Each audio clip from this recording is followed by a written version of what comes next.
श्रवण कुमार की कथा।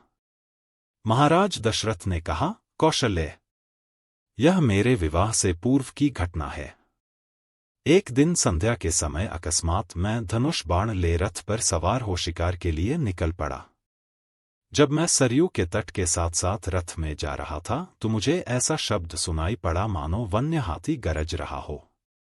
उस हाथी को मारने के लिए मैंने तीक्ष्ण शब्दभेदी बाण छोड़ दिया।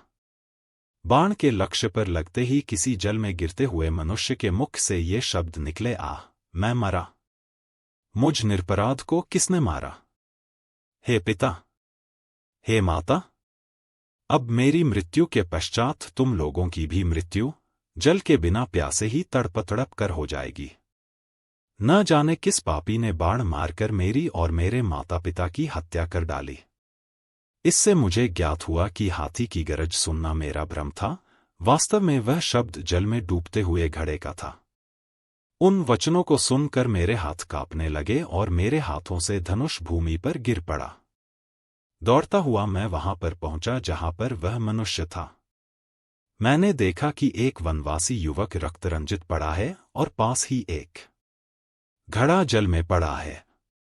मुझे देखकर क्रुद्ध स्वर में वह बोला, राजन, मेरा क्या अपराध था जिसके लिए आपने मेरा वध करके मुझे दंड दिया है? क्या यही मेरा अपराध यही है कि मैं अपने प्यासे वृद्ध माता पिता के लिए जल लेने आया था? यदि आपके हृदय में किंचित मात्र भी दया है तो मेरे प्यासे माता पिता को जल पिला दो जो निकट ही मेरी प्रतीक्षा कर रहे हैं। किंतु पहले इस बाण को मेरे कलेजे से निकालो जिसकी पीड़ा से मैं तड़प रहा हूं। यद्यपि मैं वनवासी हूं किंतु फिर भी ब्राह्मण नहीं हूं। मेरे पिता वैश्य और मेरी माता शूद्र है। इसलिए मेरी मृत्यु से तुम्हें ब्रह्महत्या का पाप नहीं लगेगा। मेरे द्वारा उसके हृदय से बाण खींचते ही उसने प्राण त्याग दिए। अपने इस कृत्य से मेरा हृदय पश्चाताप से भर उठा।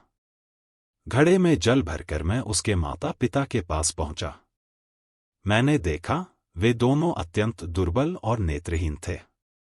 उनकी दशा देखकर मेरा हृदय और भी विदीर्ण हो गया। मेरी आहट पाते ही वे बोले, बेटा श्रवण, इतनी देर कहाँ लगाई? पहले अपनी माता को पानी पिला दो क्योंकि वह प्यास से अत्यंत व्याकुल हो रही है। श्रवण के पिता के वचनों को सुनकर मैंने डरते डरते कहा, हे मुने, मैं अयोध्या का राजा दशरथ हूं।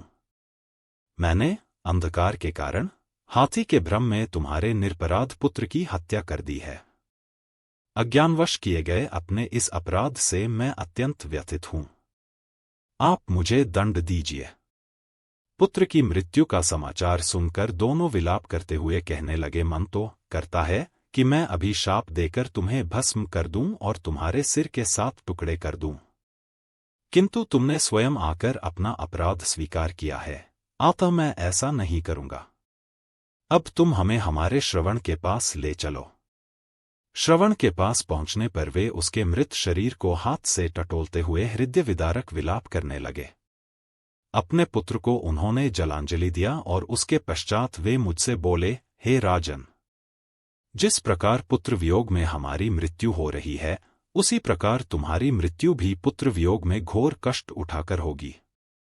शाप देने के पश्चात उन्होंने अपने पुत्र की चिता बनाई और पुत्र के साथ वे दोनों स्वयं भी चिता में बैठ जलकर भस्म हो गए। कौशल्य, मेरे उस पाप कर्म का दंड आज मुझे प्राप्त हो रहा है।